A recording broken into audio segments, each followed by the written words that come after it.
Hello students, मैं Uttam Kumar Nirala, maths faculty of Nirala classes private limited Ranchi. ये function का 10वां लेक्चर है।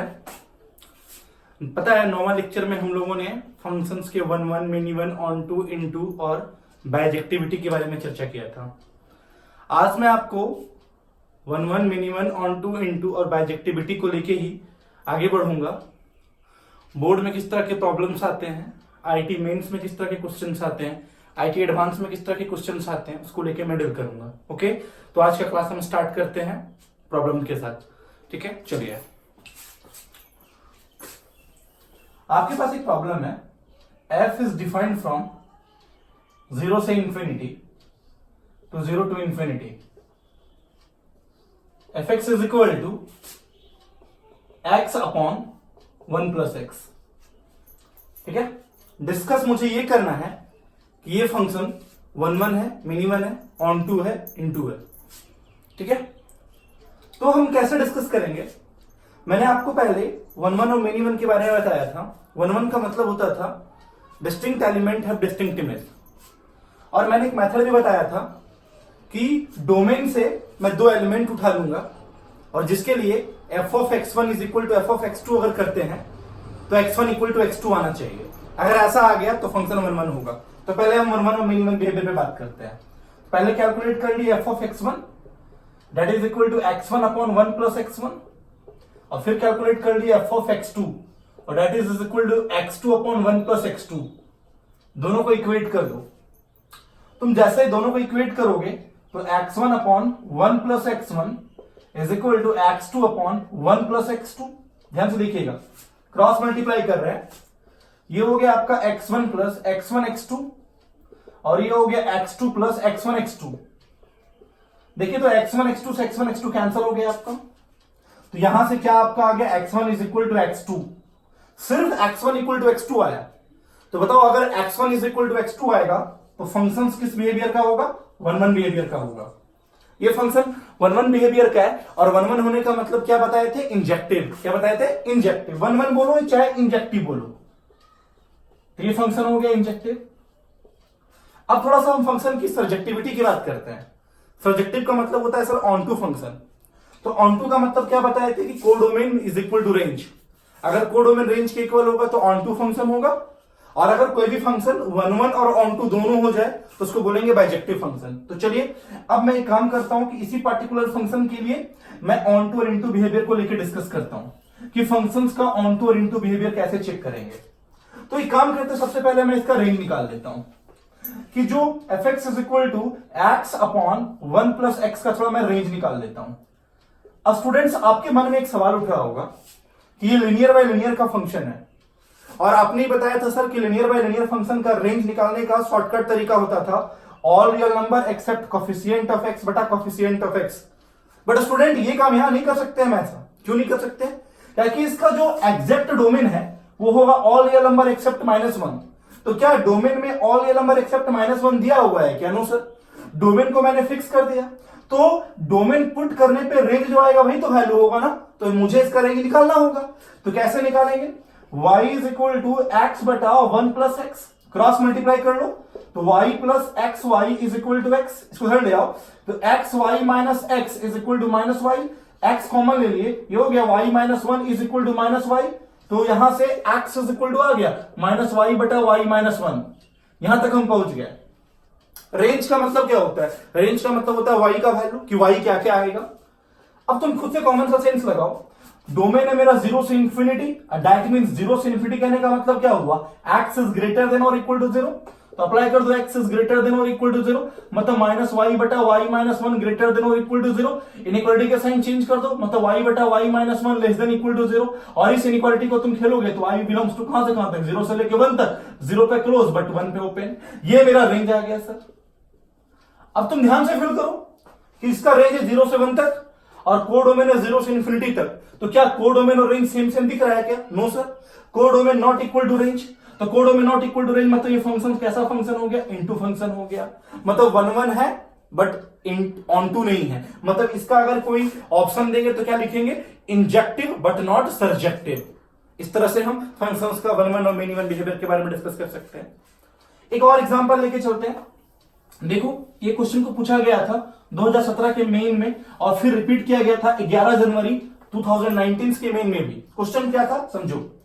क्वेश्चन था f is defined from R2 minus half से लेके हाफ तक, ठीक, और fx इज इक्वल टू था x upon 1 plus x square. इस फंक्शन का इंजेक्टिविटी, सर्जेक्टिविटी और बाइजेक्टिविटी के बारे में डिस्कस करना था। 4 ऑप्शन था। तो सबसे पहले हम इंजेक्टिविटी के बारे में डिस्कस करते हैं। और इंजेक्टिविटी का मतलब बताए थे सर 1-1, इंजेक्टिविटी का मतलब 1-1। तो पहले हम 1-1 का डिस्कस करते हैं कि 1-1 है कि नहीं। तो पहले काम करते हैं f of x1 is equal to f of x2 कर देते हैं। चलो ऐसा किए तो आ गया x1 बटा 1 प्लस x1 का square is equal to x2 बटा 1 प्लस x2 का स्क्वायर। अब दोनों को क्रॉस मल्टीप्लाई कर लो, ये हो गया x1 प्लस x1 x2 का square is equal to x2 plus x1 का स्क्वायर इंटू x2। ध्यान से देखना है स्टूडेंट्स, इसको इधर ले आओ, इस सारे को इधर ले आओ। ये हो गया तुम्हारा x1 माइनस x2। ध्यान से देखना, ये हो गया x1 इंटू x2 का स्क्वायर माइनस x1 का square into x2 is equal to 0। ध्यान से देखना, यहां से हो गया x1 माइनस x2। ध्यान से देखना स्टूडेंट, कुछ कॉमन ले लो। कॉमन हमको दिख रहा होगा x1 इंटू x2। तुमने जैसे x1 इंटू x2 कॉमन लिया, बच गया तुम्हारा x2 minus x1 is equal to 0। एक काम करो, पूरे से कॉमन ले लो x1 माइनस x2। मैंने क्या किया, पूरे से x1 माइनस x2 कॉमन ले लिया। x1 माइनस x2 कॉमन लिया तो यहां बच गया 1। यहां सर x2 माइनस x1 था लेकिन कॉमन नहीं है, x1 minus x2 take minus आएगा, minus x1 minus x2 is equal to 0। Sir यहां से आ गया x1 इक्वल टू x2 और एक रिलेशन आ गया 1 equal to x1 into x2। तो मैंने क्या बोला था कि सिर्फ x1 इक्वल टू x2 आना चाहिए। अगर सिर्फ x1 इक्वल टू x2 आएगा तो ना ही फंक्शन सर 1-1 होगा। लेकिन यहां देखो sir x1 equal to x2 के अलावा कुछ और रिलेशन आ गया 1 equal to x1 into x2। तो दैट मींस ये फंक्शन इंजेक्टिव नहीं होगा, मतलब ये 1-1 नहीं है, नॉट 1-1। ये फंक्शन 1-1 का एग्जांपल नहीं है। सर मेथड 1 से मैंने डिस्कस किया। मैंने एक और मेथड याद करो, मैंने बताया था कैलकुलस मेथड। और कैलकुलस मेथड में मैंने डील किया था कि या तो सिर्फ इंक्रीज करे या तो सिर्फ डिक्रीज करे। दैट मींस फंक्शन अगर मोनोटोनिक बिहेवियर का होगा तो दैट मींस फंक्शन 1-1 नेचर का होगा, और अगर फंक्शन नॉन मोनोटोनिक बिहेवियर का होगा तो फंक्शन मेनी वन नेचर का होगा। तो एक काम करते हैं स्टूडेंट्स, कैलकुलस मेथड से डील करके देखते हैं कि क्या ये फंक्शंस 1-1 है कि मेनी वन है। देखते हैं वहां से क्या रिजल्ट आता है। सर चलिए मेथड 2 से डील करते हैं। इस फंक्शन को थोड़ा डिफरेंशिएट करते हैं। 11th क्लास में ही पढ़े होंगे थोड़ा बहुत डिफरेंशिएशन। इस फंक्शन को डिफरेंशिएट करने का तरीका बताइए। u बाई वी का रूल अप्लाई कर दो, नीचे v का स्क्वायर मतलब 1 प्लस एक्स स्क्वायर का होल स्क्वायर। अब यहां पे मैंने 1 प्लस एक्स स्क्वायर को रखा, x का डिफरेंशिएशन 1 माइनस x को रखा 1 का डिफरेंशिएशन 0, एक्स स्क्वायर का डिफरेंशिएशन 2x। दैट मींस ये आ गया सॉल्व करने पे 1 माइनस एक्स स्क्वायर बटा 1 प्लस एक्स स्क्वायर का होल स्क्वायर। अब तुम खुद से सोचो, एफ डेस एक्स आ गया तुम्हारा 1 माइनस एक्स स्क्वायर बटा 1 प्लस एक्स स्क्वायर का होल स्क्वायर। अब यू हैव टू डिसाइड, आपको ये डिसाइड करना है सर कि फंक्शंस का एक ही बिहेवियर है या क्या इंक्रीज कर रहा है कि डिक्रीज कर रहा है कि दोनों कर रहा है, वो डिसाइड करेगा। तो अब एक काम करो कि सर x के जगह पे अगर तुम 2 रख के देखते हो, अगर x के जगह पे आप 2 रख के देखते हो तो 2 का square 4, 1 minus 4 minus 3 overall negative आएगा। एक काम करो तुम 0 डाल के देखो, तो अगर तुम 0 पुट करते हो तो ये हो गया 1, ये हो गया 1, मतलब overall positive. That means functions का डेरिवेटिव आपका पॉजिटिव भी आ रहा है और फंक्शंस का डेरिवेटिव आपका नेगेटिव भी आ रहा है। दैट मींस क्या हुआ कि फंक्शंस का साइन चेंज कर रहा है, फंक्शंस का डेरिवेटिव का साइन चेंज कर रहा है, increasing as well as decreasing, क्या कि पॉजिटिव भी हो रहा है एंड नेगेटिव भी हो रहा है। दैट मींस फंक्शन इंक्रीज भी कर रहा है डिक्रीज भी कर रहा है, मतलब नॉन मोनोटोनिक हो गया। और नॉन मोनोटोनिक हो गया तो दैट मींस फंक्शन हो गया मेनी वन। मेनी वन हो गया मतलब नॉट 1-1, मतलब इंजेक्टिव नहीं है। देखिए मेथड 2 से भी क्लियर हो गया। मतलब हम पहले क्या लिखेंगे, नॉट इंजेक्टिव, नॉट इंजेक्टिव। अब हम बात करते हैं सब्जेक्टिविटी का। सब्जेक्टिविटी का बात करने का मतलब कोडोमेन इक्वल टू रेंज होना चाहिए। चेक करते हैं कि क्या इस फंक्शंस के लिए कोडोमेन इक्वल टू रेंज है कि नहीं है। तो इस फंक्शंस का मैं रेंज निकाल लेता हूं और इस फंक्शंस का रेंज निकालता हूं। x बटा 1 plus x square, y is equal to x बटा 1 प्लस एक्स स्क्वायर। ये हो गया x square y plus y is equal to x, मैंने बता चुका है रेंज के लेक्चर में। तो ये सर हो गया x square y minus x plus y is equal to 0।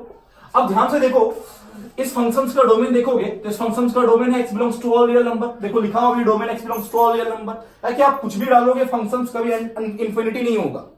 तो जब डोमेन ऑल रियल नंबर है और ये मेरा क्वाड्रेटिक इक्वेशन है, तो किसी भी क्वाड्रेटिक का रूट्स रियल कब होता है? जब डिस्क्रिमिनेंट इज ग्रेटर देन और इक्वल टू 0। तो डिस्क्रिमिनेंट अप्लाई कर दो, B square minus 4ac greater than और इक्वल टू 0। बी का वैल्यू -1 है, -1 का square 4 into Y greater than और equal to 0। 1 minus 4y square greater than और equal to 0, that means 4y square minus 1 less than equal to 0, और that means 2y plus 1 into 2y minus 1 less than और equal to 0। और जब इसकी inequality solve करोगे तो y belongs to -1/2 से लेके 1/2 तक आएगा क्लोज इंटरवल में। दैट मीन्स रेंज हो गया -½ से लेके हाफ तक। सर कोडोमेन भी -½ से हाफ तक है, that means sir codomain is equal to range है ना सर। और अगर कोडोमेन इक्वल टू रेंज है मतलब फंक्शन क्या हो गया सर? ऑन टू, और फंक्शन ऑन टू हो गया मतलब हो गया सर्जेक्टिव। दैट मीन्स ये फंक्शन कैसा एग्जांपल का हो गया? Not injective but surjective. Sir 1 1 नहीं है बट ऑन टू है। इस तरह से सर हम फंक्शंस का 1 1 और मिनी 1 और ऑन टू और इन टू बिहेवियर के बारे में डिस्कस कर सकते हैं। सर अब मैं आपको एक बहुत ही अच्छा कॉन्सेप्ट सिखाने जा रहा हूं, उस कॉन्सेप्ट पॉइंट को हमेशा याद करके रखना। जो ऑड डिग्री पॉलिनोमियल होगा, जो ऑड डिग्री पॉलिनोमियल होगा R2R में, याद रखना वो हमेशा एक ऑन टू फंक्शन होगा। Sir f is defined from R2R, note करने वाली बात है सर, इसको याद करके रखना है sir. f is defined from R2R, कोई भी फंक्शन दिखाई दे और वो ऑड डिग्री पॉलिनोमियल हो, ऑड डिग्री पॉलिनोमियल हो, याद रखना, ठीक है? तो वो हमेशा ना ऑन टू फंक्शन होगा, याद रखना, हमेशा एक ऑन टू फंक्शन होगा। Sir f is defined from R2R में अगर वो इवेंट डिग्री पॉलिनोमियल होगा, याद रखना, एक इवेंट डिग्री पॉलिनोमियल आपको दिखाई दे तो याद रखना हमेशा वो एक इनटू फंक्शन होगा। ये बहुत ही अच्छा कॉन्सेप्चुअल पॉइंट है। Odd degree polynomial R2R onto function, even degree polynomial R2R एक इनटू फंक्शन। मैं आपको एक बेहतरीन एग्जांपल लेके समझाता हूं, आपका टॉपिक पूरी तरह से क्लियर होगा एग्जांपल के through. Sir f is defined from R2R, fx is equal to x minus 1 into x minus 2 into x minus 3। Sir 1 1 minimum onto into bijectivity के बारे में डिस्कस करना है, ठीक है? तो पहले हम 1 1 मिनिमम के बारे में डिस्कस करना चाहिए। अगर ये 1 मार्क्स के लिए क्वेश्चन है, मेंस में अगर क्वेश्चन है तो तुरंत एक बार में कैसे हिट करेंगे? डोमेन मेरा R है, x की जगह पे कुछ भी सब्स्टिट्यूट कर सकते हैं। कहीं पे भी अगर एक से ज्यादा एलिमेंट के लिए एक इमेज आ गया तो फंक्शन हो गया तुम्हारा क्या? मिनिमम। और अगर हर एक एलिमेंट का अलग अलग इमेज आएगा तो उसको बोलेंगे 1 1। ध्यान से देखिए स्टूडेंट, अगर हम x में 1 डालते तो 1 - 1 0 पूरा 0, 2 डालते 2 - 2 0 पूरा 0, 3 - 3 0 पूरा 0। दैट मीन्स 3 एलिमेंट के लिए एक ही इमेज है, 3 एलिमेंट्स के लिए एक ही इमेज है, मतलब नॉट 1 1, मतलब मिनिमम का एग्जांपल हो गया। अब इस फंक्शंस को तुम थोड़ा एक्सपेंड करो और साफ साफ दिख रहा है क्यूबिक पोलिनोमियल भी है, कि सर 3 लिनियर फैक्टर है, तो सर ये क्यूबिक पोलिनोमियल आपको दिख रहा है, क्यूबिक पोलिनोमियल दिख रहा है और R2R है, इसका मतलब क्या हो गया? फंक्शन ऑन टू हो गया। कि मैंने क्या बताया था, R2R में अगर ऑड डिग्री पोलिनोमियल रहेगा तो ऑड डिग्री पोलिनोमियल है कि नहीं है? Linear factor linear factor linear factor multiplication में होगा तो x³ बनेगा ना सर, और x³ बनेगा मतलब क्यूबिक हो गया, तो x का पावर 3 मतलब ऑड डिग्री पोलिनोमियल R2R में ऑन टू फंक्शन हो गया, मतलब सर्जेक्टिव हो गया सर। एग्जांपल हो गया सर्जेक्टिव का, मतलब 1 1 नहीं है बट सर्जेक्टिव है। इसका मतलब सर क्या बोलेंगे? Surjective but not injective, but not injective, कुछ इस तरह से हम बोलेंगे सर, कुछ इस तरह से बोलेंगे। तो कोई भी क्वेश्चन आएगा हम इस तरह से बना लेंगे sir. 1 1 minimum onto into से कोई भी प्रॉब्लम आएगा तो हम लोग आराम से डील कर लेंगे सर। अब मुद्दा उठता है, जब आप मेंस का एग्जाम देने के लिए जाते हो, एडवांस का एग्जाम देने के लिए जाते हो, तो वहां क्वेश्चन का लेवल और स्टैंडर्ड होता है। देखो कैसे सर, एक एडवांस लेवल का क्वेश्चन लेते हैं। देखो क्या था question, f is defined from all real number except 0 से लेके ऑल रियल नंबर टू 0 से π/2। ठीक, ध्यान से देखना। fx is equal to tan inverse x² plus x plus a is surjective function. कैसा फंक्शन बोलो? Surjective function. फाइंड a निकालना है सर मेरे को। It is mentioned in the question कि function is surjective, then you have to find the value of a. How will you find sir? अगर function surjective है मतलब on to है। बेटा ध्यान से देखना, जो लोग सब्सक्राइब नहीं किए हमारे चैनल को कृपया करके सब्सक्राइब करें ठीक है, तो फंक्शन ऑन टू है। तो अगर फंक्शन ऑन टू है इसका मतलब कोडोमेन इक्वल टू रेंज होगा। मतलब इस फंक्शन का जो कोडोमेन है वो 0 से लेकर π/2 तक है, तो इस फंक्शन का रेंज भी 0 से π/2। रेंज का मतलब फंक्शन का वैल्यू। दैट मीन्स क्या, tan inverse x square plus x plus a का वैल्यू 0 से लेकर π/2 तक होगा। 0 पे क्लोज, π/2 पे ओपन। ठीक है, तो किसी भी एक इनइक्वालिटी को सॉल्व कर लेते, इसको सॉल्व करने से बेनिफिट होगा। इसको सॉल्व कर रहे, देखना ध्यान से, यहां पे देखना कैसे, tan inverse x square plus x plus a greater than और इक्वल टू 0। सर मैं आपको इनवर्स ट्रिगोनोमेट्रिक फंक्शन के लेक्चर में सिखाऊंगा कि tan इनवर्स एक इंक्रीजिंग फंक्शन होता है। तो अगर इंक्रीजिंग फंक्शन होगा तो इनइक्वालिटी का साइन चेंज नहीं होगा, और ये tan इनवर्स उधर जाके tan बन जाएगा। मतलब x square plus x plus a, tan 0 हो गया 0। अब ध्यान से याद करो, ये क्वाड्रेटिक है और क्वाड्रेटिक का वैल्यू ग्रेटर देन और इक्वल टू 0 है। मैंने बहुत अच्छा लेक्चर सिखाया था, याद करो।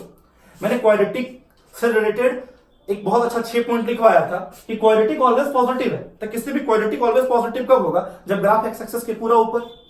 तो इसका मतलब अप्लाई कर देंगे डिस्क्रिमिनेंट लेस देन और इक्वल टू 0 है कि सर पूरा ऊपर होगा मतलब फोटो कुछ ऐसा बनेगा, कुछ ऐसा बनेगा। दो ही केस बन सकता है सर, क्वाड्रेटिक हमेशा 0 से बड़ा है, देख लो, या तो 0 से बड़ा है तो 0 के इक्वल है। तो 0 से बड़ा होने का मतलब क्या हुआ, ऑलवेज पॉजिटिव। तो ऑलवेज पॉजिटिव होने का दो ही केस होगा, ताकि इसका मतलब हो गया इक्वल रूट्स, इसका मतलब हो गया इमेजिनरी रूट्स। तो d का वैल्यू हो गया b स्क्वायर माइनस 4ac, मतलब 1 का स्क्वायर minus 4 into 1 into a less than और इक्वल टू 0, मतलब 1 माइनस 4a लेस देन और इक्वल टू 0, मतलब 4a माइनस 1 ग्रेटर देन और इक्वल टू 0, मतलब a ग्रेटर देन और equal to 1/4। This is the final solution. मतलब a का value on to function होने के लिए a का वैल्यू या तो 1/4 होना चाहिए या तो 1/4 से बड़ा होना चाहिए। तो इस तरह से अगर कुछ प्रॉब्लम आएगा तो हम लोग डिस्कस कर लेंगे सर, डील कर लेंगे। सर देखो, तुम जब ट्रिगोनोमेट्रिक फंक्शन पढ़ोगे, जब मैं आपको इनवर्स ट्रिगोनोमेट्रिक फंक्शन में पढ़ाऊंगा ना, trigonometric function, inverse trigonometric functions का प्रॉपर्टी, डोमेन, रेंज, तो पता है प्रॉब्लम्स का लेवल और बढ़ेगा। लेकिन छोटा छोटा बात अभी आप सीख सकते हैं। अभी एक प्रॉब्लम ऐसा है, f is defined from all real number to s, fx is equal to sin x minus √3 cos x plus 1। ठीक है, बोला क्या, function is f is surjective, find s। तो सर्जेक्टिव होने का मतलब ही हुआ ऑन टू फंक्शन। ठीक है, और ऑन टू फंक्शन होने का मतलब हुआ कोडोमेन इक्वल टू रेंज।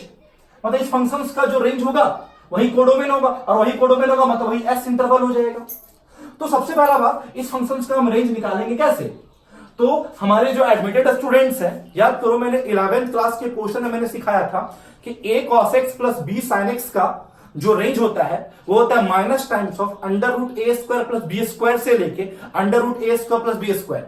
ठीक है, नॉन एडमिटेड स्टूडेंट में आपके लिए लिख रहा हूं कि अगर कोई भी function a cos x plus b sin x के फॉर्म में रहता है तो उसका रेंज होता है minus times of √a square plus b square से लेके √a square plus b square तक।